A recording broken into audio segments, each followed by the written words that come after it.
ಡಸ್ಟರ್ನ ತೊಗೋಬಹುದಾ, so ಅದ್ರ ಬಗ್ಗೆ ಹೇಳಿ ಅಂತ ಎಲ್ಲ ಹೇಳ್ತಾ ಇದ್ರಿ.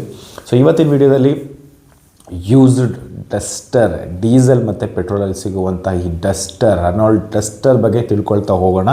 ಆದರೆ ಅದಕ್ಕಿಂತ ಮುಂಚೆ ನೀವೇನಾದ್ರೂ ಹೊರಗಡೆ ಸ್ಟೇಟ್ ವೆಹಿಕಲ್ಗಳು ತೊಗೋಬೇಕು ಅಂತ ನಿಮ್ಗೆ ಆಸೆ ಇತ್ತು, ಬಟ್ ತೊಗೊಳಕ್ಕೆ ಭಯ ಇದೆ, ಹಿಂಗಿರುತ್ತೋ ಏನೋ, ಇಲ್ಲಿಗೆ ತಂದಮೇಲೆ ಏನು ಮಾಡಬೇಕು ಏನೋ ಗೊತ್ತಿರಲ್ಲ, ಹಿಂಗೆ ತೊಗೊಂಬರೋದು ಇದೆಲ್ಲ ಗೊತ್ತಿರೋದಿಲ್ಲ. ಸೊ ಅದಕ್ಕೆಲ್ಲದೂ ಕೂಡ ಈ ನಂಬರ್ ನಿಮಗೆ ಹೆಲ್ಪ್ ಮಾಡುತ್ತಿದ್ದೇನೆ ಹೇಳಬಹುದು.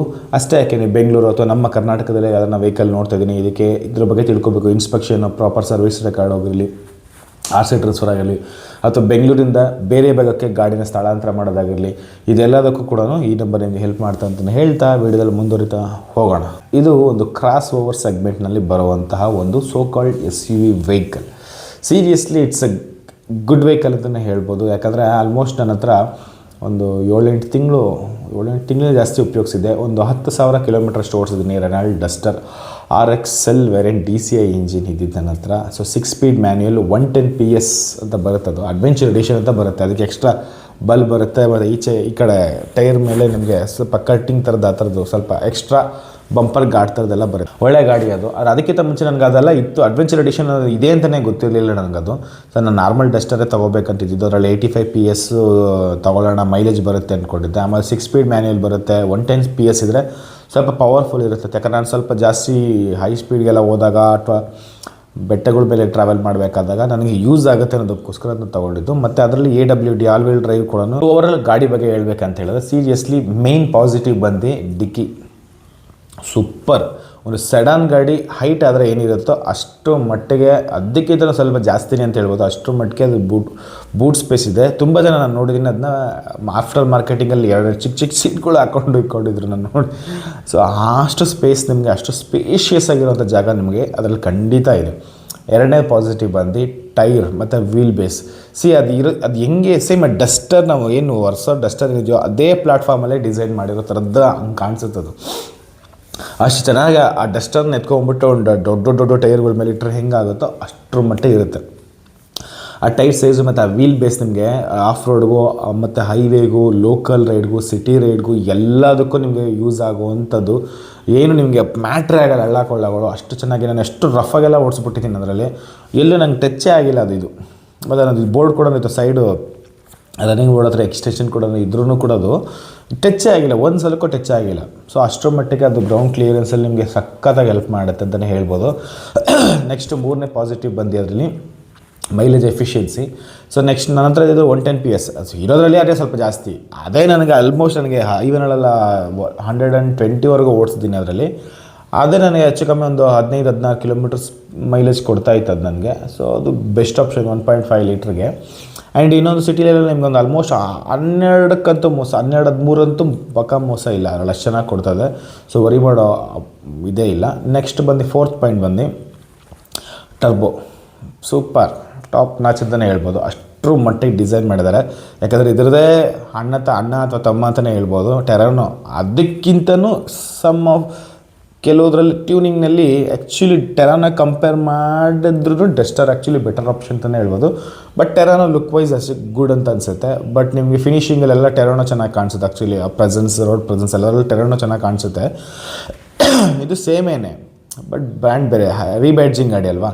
ಸೊ ಇದು ಸ್ವಲ್ಪ ಸಪ್ರೇಟ್ ಡಿಫ್ರೆಂಟಾಗಿ ಕಾಣಿಸುತ್ತೆ, ಸ್ವಲ್ಪ ನಿಮ್ಗೆ ರಫ್ ಫೀಲ್ ಕಾಣಿಸುತ್ತೆ. ಬಟ್ ಆ್ಯಕ್ಚುಲಿ ಇದರಲ್ಲಿ ಪರ್ಫಾರ್ಮೆನ್ಸಲ್ಲಿ ನಿಮಗೆ ಡಸ್ಟರ್ ಆ್ಯಕ್ಚುಲಿ ಬೆಟರ್ ಆಪ್ಷನ್ಸಾಗಿ ಕಾಣಿಸುತ್ತೆ ಅಂತಲೇ ಹೇಳ್ಬೋದು. 110 PS ಮೈಲೇಜ್ಗಿಂತನೂ 85 PS ಮೈಲೇಜ್, ಇನ್ನೊಂದು 1 ಕಿಲೋಮೀಟರ್ 2 ಕಿಲೋಮೀಟರ್ ನೀವು ಜಾಸ್ತಿ ನೋಡ್ಬೋದು. ಬಟ್ ಪರ್ಫಾರ್ಮೆನ್ಸ್ ಅಂತ ನೋಡಿದ್ರೆ ನಿಮಗೆ, ಸೊ ನಿಮಗೆ 110 PS ಇಸ್ ಬೆಸ್ಟರ್ ಆಪ್ಷನ್ ಅಂತಲೇ ಹೇಳಬಹುದು. ಆ್ಯಂಡ್ ನೆಕ್ಸ್ಟು ಬಂದು ಮೈಂಟೆನೆನ್ಸ್. ಇದ್ರೂ ಕೂಡ ಅಷ್ಟೇ, ನಿಮಗೆ ತೀರಾ ದೊಡ್ಡ ಮೈಂಟೆನೆನ್ಸ್ಗಳೆಲ್ಲ ಬರೋಲ್ಲ. ನಿಮಗೊಂದು 6,000-7,000 ಒಳಗಡೆ ನಿಮಗೆ ಮೈಂಟೆನೆನ್ಸ್ ಬರೋದು. ಈವನ್ ಪೆಟ್ರೋಲ್ ಗಾಡಿನೂ ಸೇಮ್, ಹೆಚ್ಚು ಕಡಿಮೆ ಇನ್ನೂ 1,000 ಕಮ್ಮಿನೇ ಬರುತ್ತೆ ಅಂತಲೇ ಹೇಳ್ಬೋದು. ಸೊ ನಾನು ನಿಮಗೆ ರೆಕಮೆಂಡ್ ಮಾಡಿದೆ ಇದರಲ್ಲಿ ತಗೊಳ್ಳಂಗಿದ್ರೆ ಡೀಸೆಲ್ಗೆ ಪ್ರಿಫರೆನ್ಸ್ ಮಾಡಬಹುದು, ಅದು ಬೆಸ್ಟ್ ಆಪ್ಷನ್ಸ್ ಅಂತ ಹೇಳ್ಬೋದು. ಬಿಕಾಸ್ ನಿಮಗೆ ಟರ್ಬೋ ಲ್ಯಾಗ್ ಇಲ್ಲ ಎಲ್ಲೂ.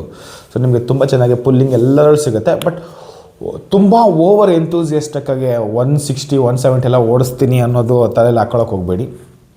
ಬಟ್ 120ಇಂದ 135ವರೆಗೂ ಕೂಡ ನೀವೊಂದೊಳ್ಳೆ ಕ್ರೂಸಿಂಗ್ನ ಮೇಂಟೈನ್ ಮಾಡ್ಬೋದು.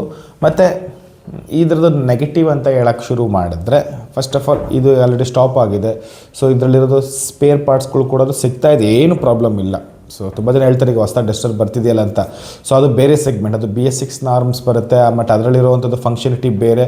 ಇದಕ್ಕೂ XUV 500 700 ಎಷ್ಟು ಡಿಫ್ರೆನ್ಸ್ ಇದೆಯೋ ಅಷ್ಟು ಡಿಫ್ರೆನ್ಸ್ ಇರುತ್ತೆ. ಹಂಗಾಗಿ ಸೊ ನಿಮ್ಗೆ ಬರ್ತಾ ಇದೆ ಮಾತ್ರಕ್ಕೆ ಇದೆ ಎಲ್ಲ ಸ್ಪೇರ್ಸ್ಗಳು ಈಸಿಯಾಗಿ ಸಿಕ್ಬಿಡುತ್ತೆ ಅಂತಲ್ಲ, ಸಿಗುತ್ತೆ, ಏನು ಪ್ರಾಬ್ಲಮ್ ಇಲ್ಲ. ಅಟ್ ಪ್ರೆಸೆಂಟು ಸ್ವಲ್ಪ ₹100 ಅಷ್ಟು ಜಾಸ್ತಿ ಇದೆ ಅಂತಲೇ ಹೇಳ್ಬೋದು. ಆ್ಯಂಡ್ ಬಂದು ಸೆಕೆಂಡ್ ನೆಗೆಟಿವ್ ಬಂದು ಇದರಲ್ಲಿ ಮಾಡರ್ನ್ ಫೀಚರ್ಗಳು ಕೊರತೆ ಇದೆ. ಸೊ ನಾನು ಹೇಳ್ತಾ ಇರೋದು ನಿಮಗೆ 2015, 14, 16, 17 ಬ್ಯಾಚ್ ಗಾಡಿಗಳು ಸಂಬಂಧಪಟ್ಟಂಗೆ ಇದರಲ್ಲಿ ನಿಮಗೆ ಫ್ಯೂಚರ್ ಏನೂ ಇಲ್ಲ. ತುಂಬ ಸಿಂಪಲ್ ಡಿಸೈನ್, ತುಂಬ ಸಿಂಪಲ್, ಬಟ್ ಕ್ವಾಲಿಟಿ ಗುಡ್, ಚೆನ್ನಾಗಿದೆ. ಏನು ಕೊಟ್ಟಿರೋದು ಕ್ವಾಲಿಟಿ ಇದೆ, ಇಲ್ಲ ಅಂತಲ್ಲ. ಬಟ್ ನಿಮಗೆ ಫೀಚರ್ಸ್ಗಳನ್ನ ನೋಡಬೇಕು ಅಂತಿದ್ದವ್ರಿಗೆ ಇದೇನೋ ಜಸ್ಟ್ ಇದು ರಾ ಗಾಡಿ, ಸಿಂಪಲ್, ಏನೂ ಇಲ್ಲ, ಎಲ್ಲ ರಾ ಗಾಡಿ ಫ್ಯೂಚರ್ ನೋಡೋರಿಗೆ. ಸೊ ಹೊರಗಡೆ ನೋಡಿದಾಗ ಆ ಗಾಡಿ ನಮಗೇನೋ ಫ್ಯೂಚರ್ ಫುಲ್ ತುಂಬ ಲೋಡ್ ಮಾಡಿರೋ ಥರ ಫೀಲ್ ಆಗುತ್ತೆ, ಅಷ್ಟೊಂದು ಚೆನ್ನಾಗಿ ಕಾಣಿಸುತ್ತೆ. ಬಟ್ ಒಳಗೆ ನಿಮ್ಗೇನು ಆ ಥರದ್ದೆಲ್ಲ ಏನೂ ಇಲ್ಲ, ಫೀಲಿಂಗ್ ಎಲ್ಲ ಏನೂ ಇಲ್ಲ. ಮತ್ತು ಇದು ಸ್ಟೇರಿಂಗ್ ಸ್ವಲ್ಪ ಒಂಚೂರು ದೊಡ್ಡದೇ ಅಂತ ಅನ್ನಿಸ್ಬೋದು ಕೆಲವ್ರಿಗೆ, ಬಟ್ ನನಗೆ ಅನಿಸಿಲ್ಲ. ಬಟ್ ನಾನು ಬೇರೆ ಗಾಡಿಗಳು ನೋಡಿದಾಗ, ಈ ಗಾಡಿ ನೋಡಿದಾಗ ಎಲ್ಲೋ ಸ್ವಲ್ಪ ಸ್ಟೇರಿಂಗ್ ಸ್ವಲ್ಪ ಒಂಚೂರು ಏನೋ ದೊಡ್ಡದ ಥರ ಫೀಲ್ ಆಗುತ್ತೆ. ಬಟ್ ನಿಮ್ಗೆ ಅದು ಆ ಫೀಲ್ ಕೊಡೋಲ್ಲ. ನಿಮ್ಗೆ ಹೈವೇನಲ್ಲಿ ಆಗಲಿ ಸಿಟಿನಾಗಲಿ ಅಷ್ಟು ದೊಡ್ಡದಾಗಿದ್ರೂ ಗಾಡಿ ಕೂಡ ನಿಮಗೆ ಅದು ಕಂಫರ್ಟ್ನ ಕ್ರಿಯೇಟ್ ಮಾಡುತ್ತೆ. ಅದು ನಿಮಗೆ ಕೋ ಪ್ಯಾಸೆಂಜರ್ ಆಗಿರಲಿ ಅಥವಾ ಹಿಂದೆ ಕೂತ್ಕೊಳ್ಳೋರು ಒಳ್ಳೆ ಕಂಫರ್ಟ್ ಇದೆ, ಒಳ್ಳೆ ಸ್ಪೇಸ್ ಕೂಡ ಇದೆ. ನಿಮಗೆ ಲೆಗ್ ರೂಮ್ ಆಗಿರಲಿ, ಸಫಿಷಿಯೆಂಟು ಹೆಡ್ ರೂಮ್ ಆಗಿರಲಿ, ಪ್ರತಿಯೊಂದು ಕೂಡ ನಿಮ್ಮ ಡಿಕ್ಕಿ ಹೆಂಗಿದೆಯೋ ನಿಮಗೆ ಫ್ರಂಟು ಮತ್ತು ಮಿಡಲ್ಲು ಕೂಡ ತುಂಬ ಚೆನ್ನಾಗಿದೆ ಅಂತಲೇ ಹೇಳಬಹುದು. ಸೊ ಇದರಲ್ಲಿ 2 ಏರ್ ಬ್ಯಾಗ್ ಸ್ಟ್ಯಾಂಡರ್ಡಾಗಿ ಬರುತ್ತೆ. ಇದರಲ್ಲೂ ಕೂಡ ನಿಮಗೆ high beam, low beam, separate bulb ಬರೋದ್ರಿಂದ ನಿಮಗೆ ಹೈವೇಗೆ ಒಳ್ಳೆ ಸ್ಟ್ಯಾಂಡರ್ಡ್ಸ್ನ ಮೇಂಟೈನ್ ಮಾಡ್ಬೋದು. ಆ್ಯಂಡ್ ಇನ್ನೊಂದು ಅಂತ ಹೇಳಿದ್ರೆ ಇದ್ರದ್ದು ನೆಗೆಟಿವಲ್ಲಿ ಇನ್ನೊಂದು ನನಗೇನಂತ ಅನಿಸಿದೆ ಅಂತ ಹೇಳಿದ್ರೆ ರಿಸೆಲ್ಲಿಂಗ್ ವ್ಯಾಲ್ಯೂ ಆಬ್ವಿಯಸ್ಲಿ ಖಂಡಿತ ಇಲ್ಲ ಇದು. ಯಾಕಂದರೆ ಇದು ಡೆಲ್ಲಿನಲ್ಲಿ ಆಲ್ಮೋಸ್ಟ್ ಇದೊಂದು 1.25, 2.5 ಸಿಕ್ಬಿಡುತ್ತೆ ಚೆನ್ನಾಗಿರೋದು. 2.5 ಲಕ್ಷಕ್ಕೆ ಇದು ಅಲ್ಲೇ ಸಿಕ್ಬಿಡುತ್ತೆ. ಅಂದರೆ ಒಂದು 60,000 70,000 ಇಲ್ಲಿ ಹಾಕ್ಕೊಳ್ಳಿ, 3.5 ಲಕ್ಷ ಗಾಡಿ ಆಗ್ಬಿಡುತ್ತೆ. ಇಲ್ಲೇ ಇದು 5 ಲಕ್ಷಕ್ಕೆಲ್ಲ 4.5 ಇಲ್ಲೇ ಸಿಗ್ತಾಯಿದೆ ಆಲ್ರೆಡಿ. ಇದು 3.5 ಸಿಗ್ತಾಯಿದೆ. 2013 ಇಸ್ವಿ ಮಾಡಲ್ದು ಇಲ್ಲಿ 3.5 ಸಿಗ್ತಾಯಿದೆ. 3.33 ಕೊಡೋರು ಇದ್ದಾರೆ ಇಲ್ಲಿ. ಸೊ ಹಂಗಾಗಿ ರಿಸೆಲ್ಲಿಂಗ್ ವ್ಯಾಲ್ಯೂ ಇಲ್ಲ. ಇದೊಂದು ಬಿಗ್ಗೆಸ್ಟ್ ನೆಗೆಟಿವ್ ಅಂತಲೇ ಹೇಳ್ಬೋದು. ಗಾಡಿ ಅಷ್ಟು ಚೆನ್ನಾಗಿದೆ, ಅಷ್ಟು ಚೆನ್ನಾಗಿ ಪರ್ಫಾರ್ಮೆನ್ಸ್ ಕೊಡುತ್ತೆ, ಲೋ ಮೇಂಟೆನೆನ್ಸು, ಮೈಲೇಜ್ ಚೆನ್ನಾಗಿ ಬರ್ತದೆ, ರೋಡ್ ಪ್ರೆಸೆನ್ಸ್ ಚೆನ್ನಾಗಿದೆ, ಒಳ್ಳೊಳ್ಳೆ ಟೈರ್ಸ್ ಇದೆ, ವೀಲ್ ಬೇಸ್ ಇದೆ, ಆಫ್ ರೋಡ್ ಆನ್ ರೋಡ್ ಎಲ್ಲದೂ ಕೆಪಬಿಲಿಟಿ ಇರುವಂಥ ಗಾಡಿ. 85 PS, 110 PS, adventure ಎಡಿಷನ್ನು, petrol, diesel, manual ಎಲ್ಲ ಥರನೂ ಇದ್ರೂ ಕೂಡ ಇದ್ರದ್ದು ರಿಸೆಲ್ಲಿಂಗ್ ವ್ಯಾಲ್ಯೂ ಅಂತ ಕನ್ಸಿಡರ್ ಮಾಡಿದ್ರೆ, ಸೊ ನೀವು ತೊಗೊಂಡು ಉಪಯೋಗಿಸೋದಕ್ಕೆ ಒಂದು ಎಕ್ಸ್ಟ್ರಾ ವೆಹಿಕಲ್ ಆಗಿದ್ದರೆ ಇದನ್ನು ನೀವು ತೊಗೊಳೋದಕ್ಕೆ ನಿಮ್ಗೆ ಹೆಲ್ಪ್ ಆಗುತ್ತೆ. ಬಟ್ ಇದೇ ನನ್ನದು ಮೈನ್ ವೆಹಿಕಲ್, ಒಂದು 2 ವರ್ಷ ಉಪಯೋಗಿಸಿ ಇದನ್ನು ಮಾರಿ ಇನ್ನೊಂದು ದೊಡ್ಡ ವೆಹಿಕಲ್ ತೊಗೊಳೋದಕ್ಕೆ ಇದು ಇನ್ವೆಸ್ಟ್ಮೆಂಟ್ ಆಗುತ್ತೆ ಅಂದರೆ ದಯವಿಟ್ಟು ತೊಗೊಳಕ್ಕೆ ಹೋಗಬೇಡಿ. ಇದರಿಂದ ನಿಮಗೆ ಯೂಸ್ ಆಗೋಲ್ಲ. ಯಾಕಂದರೆ ನಿಮ್ಗೆ ಇವಾಗ 3.5 ಲಕ್ಷ 4 ಲಕ್ಷಕ್ಕೆಲ್ಲ ಇಲ್ಲೇ ಸಿಗ್ತಾಯಿದೆ ಹಳೆ ಗಾಡಿಗಳು. ಇದನ್ನು ನೀವು ತೊಗೊಂಡು ಅದು ಸ್ವಲ್ಪ ಸಣ್ಣ ಪುಟ್ಟದ ರೆಡಿ ಮಾಡಿಸ್ಕೊಂಡು ಮತ್ತೆ ನೀವು ಮಾರಬೇಕು ಅನ್ನೋಷ್ಟೊತ್ತಿಗೆ ಅದು ಇನ್ನೂ ತೀರಾ ಬಿದ್ದೋಗಿರುತ್ತೆ ಮಾರ್ಕೆಟು. ಸೊ ಹಂಗಾಗಿ ಡಸ್ಟರ್ ತೊಗೊಳ್ಳೋರಿಗೆ ಇದೊಂದು ನೆನಪಿರಲಿ. ಮತ್ತು ಅದು ಹೋಗ್ತಾ ಗಾಡಿನೂ ಅಷ್ಟೇ ನಿಮ್ಗೊಂದು 1.5 ಲಕ್ಷ 2 ಲಕ್ಷ ಓಡುತ್ತೆ, ಅದೇನು ಪ್ರಾಬ್ಲಮ್ ಇಲ್ಲ. ಬಟ್ 1 ಲಕ್ಷ ಮೇಲೆ ಓಡಿರೋಂಥ ಗಾಡಿಗಳಲ್ಲಿ ಸ್ಪೆಷಲಿ 110 PSಗಳಲ್ಲಿ ಸೊ ನಿಮಗೆ ಪಿಸ್ಟನ್ ಇಶ್ಯೂಸ್ಗಳಾಗಿರಲಿ, ಇಂಜೆಕ್ಟರ್ ಇಶ್ಯೂಸ್ಗಳಾಗಿರಲಿ, ಫ್ಯೂಯಲ್ ಗೇಜ್ ರಿಲೇಟೆಡ್ ಇಶ್ಯೂಸ್ಗಳಾಗಿರಲಿ, ಫ್ಯೂಯಲ್ ಪಂಪ್ ರಿಲೇಟೆಡ್ ಇಶ್ಯೂಸ್ಗಳಾಗಿರಲಿ, ಇದು ಸಾಧಾರಣವಾಗಿ ಕಾಣಿಸ್ಕೊಳ್ಳೋವಂಥದ್ದು. ಇದೆಲ್ಲ ಸ್ವಲ್ಪ ಎಕ್ಸ್ಪೆನ್ಸಿವ್ ಆಗಿರ್ತದೆ. ಈ ಸ್ಪೆಷಲಿ ಇದೇನಾಗುತ್ತೆ ಅಂತ ಹೇಳಿದ್ರೆ ದೊಡ್ಡ ಟ್ಯಾಂಕ್ ಕೆಪಾಸಿಟಿಗಳು ಇವೆಲ್ಲ, ಫ್ಯೂಯಲ್ ಟ್ಯಾಂಕ್ ಕೆಪಾಸಿಟಿಗಳು. ತುಂಬ ಜನ ಎಲ್ಲ ಅರ್ಧಕ್ಕಿಂತ ಕಮ್ಮಿ, ಈಗ ನಮ್ಮ ಬೈಕ್ಗಳು ರಿಸರ್ವ್ ಬಂದಮೇಲೆ ಹಾಕ್ಸ್ತಾರೆ ಗೊತ್ತಾ ಪೆಟ್ರೋಲು, ಹಂಗೆ ಅದರಲ್ಲಿ ಬ್ಲಿಂಕ್ ಹೊಡಿತಾ ಇರಬೇಕು, ಆವಾಗ ಹಾಕ್ಸ್ತಾರೆ. ಸೊ ಇದು ಡಸ್ಟರ್ ಅಂತಲೇ ಅಲ್ಲ, ನೀವು ಯಾವುದೇ ವೆಹಿಕಲ್ಗಳನ್ನು ಅಷ್ಟೇ ಯಾವಾಗಲೂ ಅಷ್ಟೇ ಅರ್ಧ ಟ್ಯಾಂಕಿಗಿಂತ ಮೇಲ್ಗಡೆ ಮೇಂಟೈನ್ ಮಾಡಬೇಕು. ಅರ್ಧ ಟ್ಯಾಂಕ್ ಅಂದರೆ ನೀವು ರಿಸರ್ವ್ ಅಂತ ಕನ್ಸಿಡರ್ ಮಾಡಬೇಕು. ಸೊ ಆವಾಗ ನಿಮ್ಮದು ಫ್ಯೂಯಲ್ ಇಂಜೆಕ್ಟರ್ಸ್ಗಳಲ್ಲಿ ಅಥವಾ ಫ್ಯೂಯಲ್ ಪಂಪಲ್ಲಿ ಅಥವಾ ಗೇಜ್ಗಳಲ್ಲಿ, ಫ್ಯೂಯಲ್ ಸ್ಪ್ರೈನಲ್ಲಿ ಎಲ್ಲೂ ಏನು ಇಶ್ಯೂಸ್ಗಳು ಬರದೇ ಇರೋ ಹಾಗೆ ನೋಡ್ಕೋಬಹುದು. ಸೊ ಇದು ನಿಮಗೆ ತಿಳಿದಿರಲಿ. ತುಂಬ ಜನ ಮಾಡೋವಂಥ ಮಿಸ್ಟೇಕ್ ಇದು.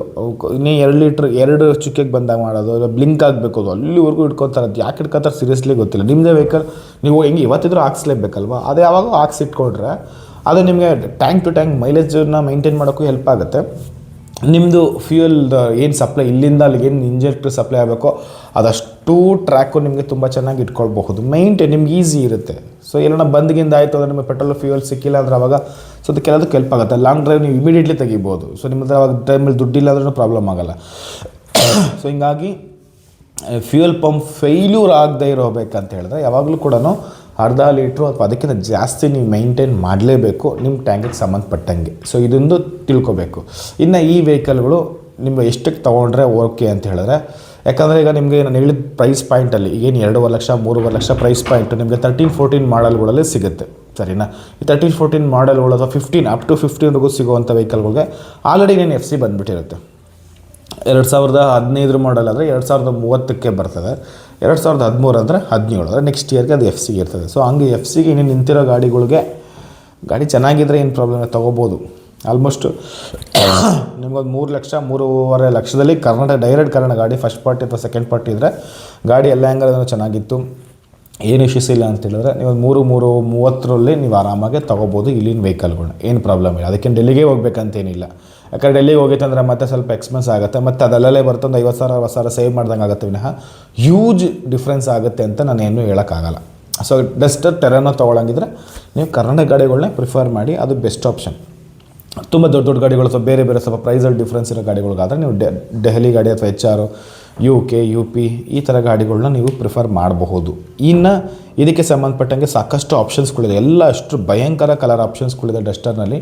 ಸೊ ಯಾವ ಕಲರ್ ಕೊಡೋದು ತೊಗೋಬೋದು. ಬಟ್ ವೈಟ್ ಆ್ಯಕ್ಚುಲಿ ತುಂಬ ಕಡಿಮೆ ಇದೆ ಗಾಡಿ, ನನ್ನ ವೈಟ್ ತುಂಬ ಕಡಿಮೆ, ಜಾಸ್ತಿ ಚಾಕ್ಲೇಟ್ ಬರೋರು ಗ್ರೀನ್ ಕಲರು ಮತ್ತು ಬ್ಲ್ಯಾಕು ಇವುಗಳನ್ನ ಜಾಸ್ತಿ ನೋಡಿದ್ದೀನಿ ಡಸ್ಟರಲ್ಲಿ. ಈ ವೈಟ್ ತುಂಬ ರೇರ್ ಆಗಿಬಿಟ್ಟಿದೆ, ತುಂಬ ಅಂದರೆ ತುಂಬ ರೇರ್ ಆಗಿಬಿಟ್ಟಿದೆ. ಈಗ ಟೊಯೋಟದ ಇದು ಇನೋವಾ ಕ್ರಿಸ್ಟಾದಲ್ಲಿ ಹೆಂಗೆ ಬ್ಲ್ಯಾಕ್ನ ಸ್ವಲ್ಪ ರೇರ್ ಆಗಿಬಿಟ್ಟಿದ್ಯೋ ಹಂಗೆ ಇದರಲ್ಲಿ ವೈಟ್ ರೇರ್ ಆಗಿಬಿಟ್ಟಿದೆ.